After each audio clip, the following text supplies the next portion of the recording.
Bonjour à tous et bienvenue sur En roue libre. Ici on parle du quotidien d'un quadraplégique, que ce soit les astuces de tous les jours ou les endroits où sortir. Aujourd'hui, vidéo un peu spéciale, c'est la première fois que je fais ça. On va faire une réaction à une émission de télé qui est passée sur Ami Télé, dans laquelle je participe. En fait, c'est un reportage sur le tennis de table, le para-tennis de table, quelque chose qui est une grosse passion pour moi. Je vous en ai pas forcément parlé auparavant, mais c'est quelque chose qui m'intéresse beaucoup, auquel je consacre beaucoup d'heures par semaine et où j'espère aller le plus loin possible. Ami Télé, pour ceux qui ne connaissent pas, c'est une chaîne qui est sur le câble, ici au Québec. Il y a une version française et une version anglaise aussi qui est sortie il n'y a pas longtemps, je crois, et qui est une chaîne de télé plus spécifiquement concentrée sur le handicap, mais large. Il y a des aveugles, des sourds, muets, handicapés physiques, mentaux, il y a vraiment de tout. Donc c'est vraiment très intéressant et je vous invite vraiment à aller voir, soit sur le câble bien sûr, mais même aussi sur YouTube ou sur leur site internet. Ils ont des sujets vraiment intéressants. Et sans plus tarder, on va voir ce que ça donne et comment est-ce qu'ils nous ont filmé ça. Le sport, ça peut venir en aide à des personnes handicapées. L'histoire d'Aldric, qui, lui, a pris les choses en main pour adapter son propre sport. On va regarder ça, puis on continue la discussion après. En réadaptation, à l'IRGLM, il y avait une table L'IRGLM, c'est l'un des centres de réadaptation de la ville de Montréal, où j'ai passé 8 mois suite à l'accident, suite après à l'hôpital, pour essayer de réapprendre à fonctionner, on va dire. de tennis, de table qui était dans une salle commune, mais qui n'était pas utilisée. J'ai demandé pourquoi, puis ils m'ont juste dit c'est pas au programme, on fait pas ça, puis c'est certainement pas possible. Donc j'étais un peu surpris. Ouais, c'était donc dans la salle commune, la salle un peu de jeu, il y avait une table de ping-pong en assez mauvais état, mais enfin qui était là quand même.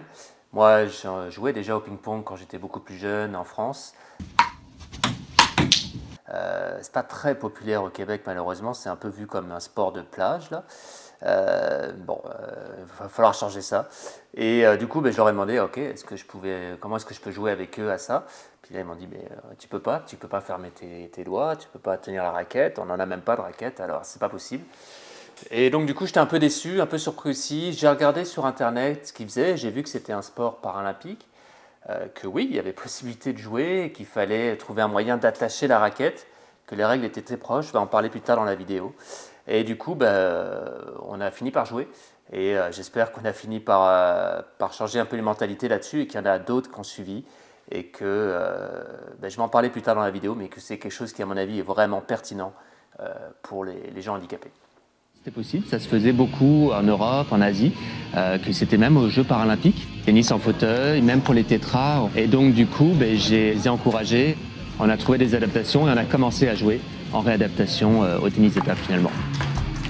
Je m'appelle Aldric Vincent, je joue au tennis de table. Ça fait maintenant un an à peu près que j'ai commencé à jouer au tennis de table, parce que c'est quelque chose que j'ai toujours aimé. Déjà avant l'accident, j'y jouais un peu. Et puis après l'accident, ça m'a paru tout naturel d'essayer de continuer.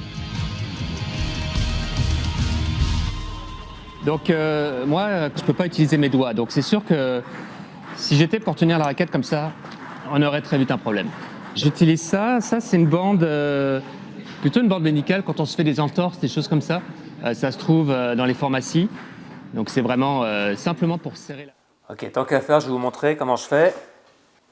Alright, alors si vous aussi vous voulez vous lancer là-dedans et que vous n'avez aucune préhension dans les doigts, pour pas que la raquette parte, ce que je fais, celle-ci est pas mal modifiée, j'ai rajouté un grip de raquette de tennis, j'ai rajouté aussi une petite équerre ici, l'idée étant d'essayer de coincer le doigt ici pour empêcher la raquette de s'envoler quand je joue.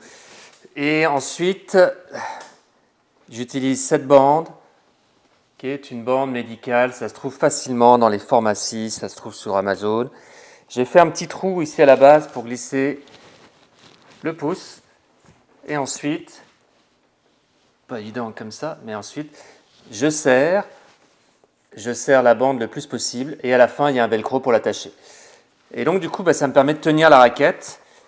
Sinon, ça ne fonctionnerait pas du tout. Et voilà, c'est pas très compliqué, ça coûte pas cher. La seule chose, c'est qu'il faut enlever la bande à peu près toutes les heures parce que ça écrase tellement les doigts que vous avez la main qui vire au violet assez vite. Donc si on veut éviter les problèmes, il faut régulièrement enlever la bande, laisser respirer la main et recommencer. Simplement pour serrer la main autour de la raquette.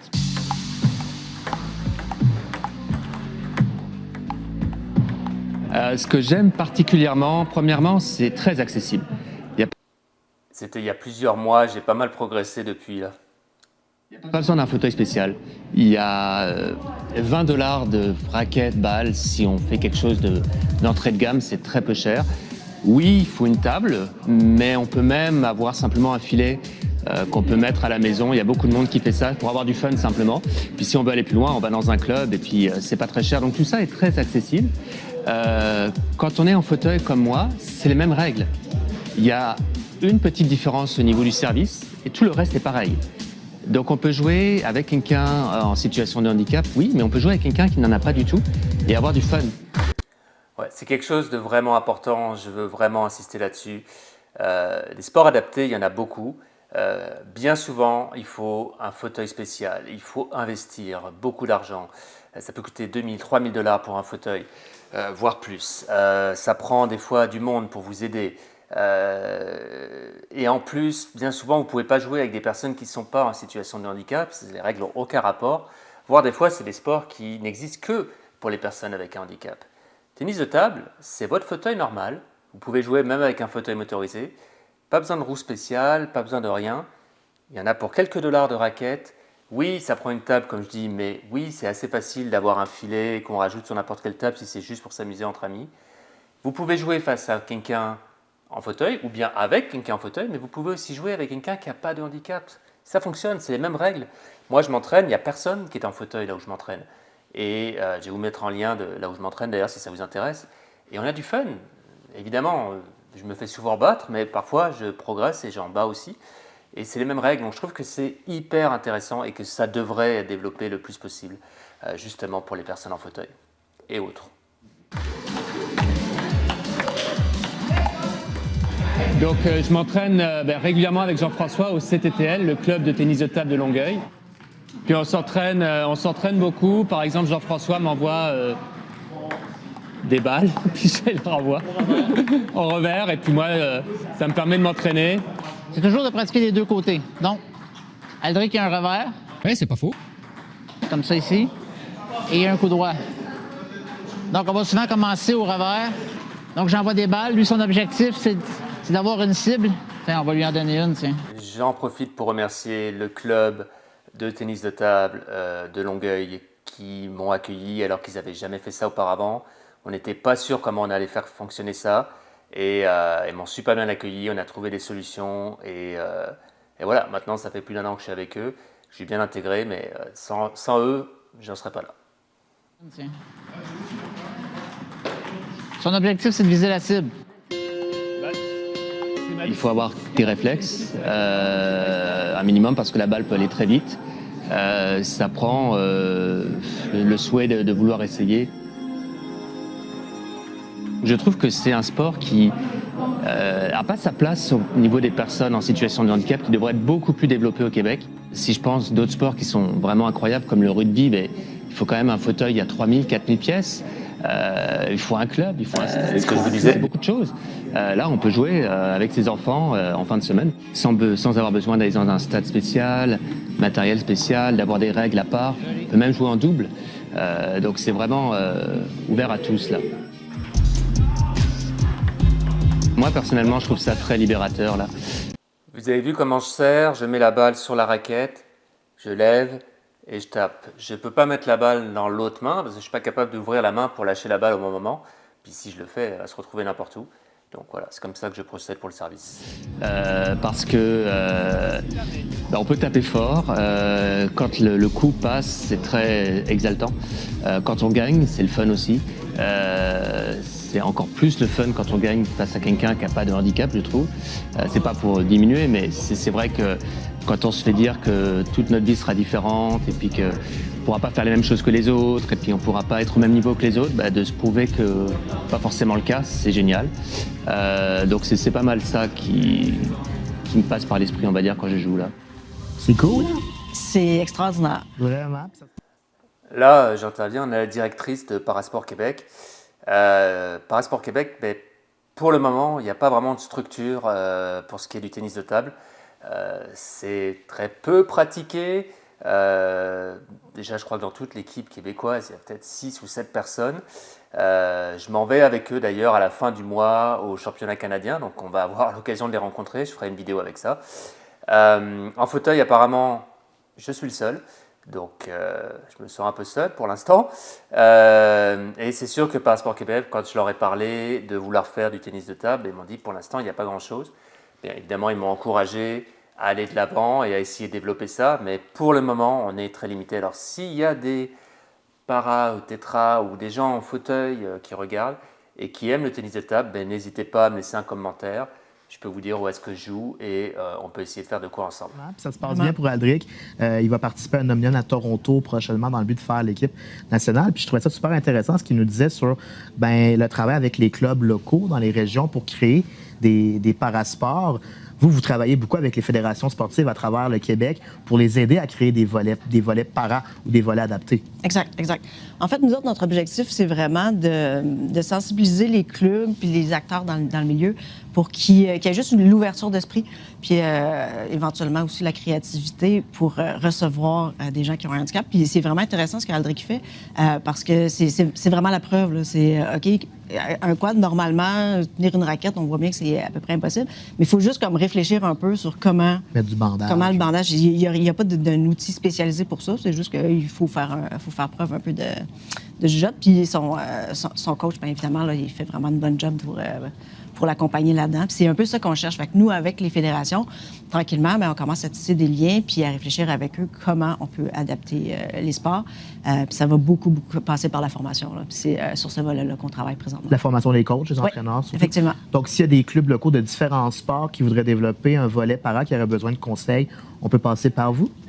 Soit par nous ou, évidemment, là, de passer directement par la fédération pour faire valoir l'idée de le faire. Fait que, comme ça, la fédération, une fois qu'elle prend conscience de ça, on peut travailler avec eux puis ainsi travailler sur plusieurs sports en même temps. Parce que le cas d'Aldric, c'est vraiment intéressant parce que des sports comme ça, effectivement, on peut jouer avec quelqu'un debout. Ça fait aucune différence. Les règlements sont les mêmes.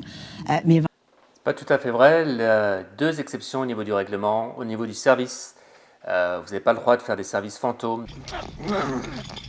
Des services où la balle rebondit sur votre table, puis sur la table de l'adversaire et revient en arrière. Donc il faut qu'elle aille vers l'avant résolument. Donc ça c'est un point. Et deuxième point, encore une fois au service, on n'a pas le droit de faire des services croisés.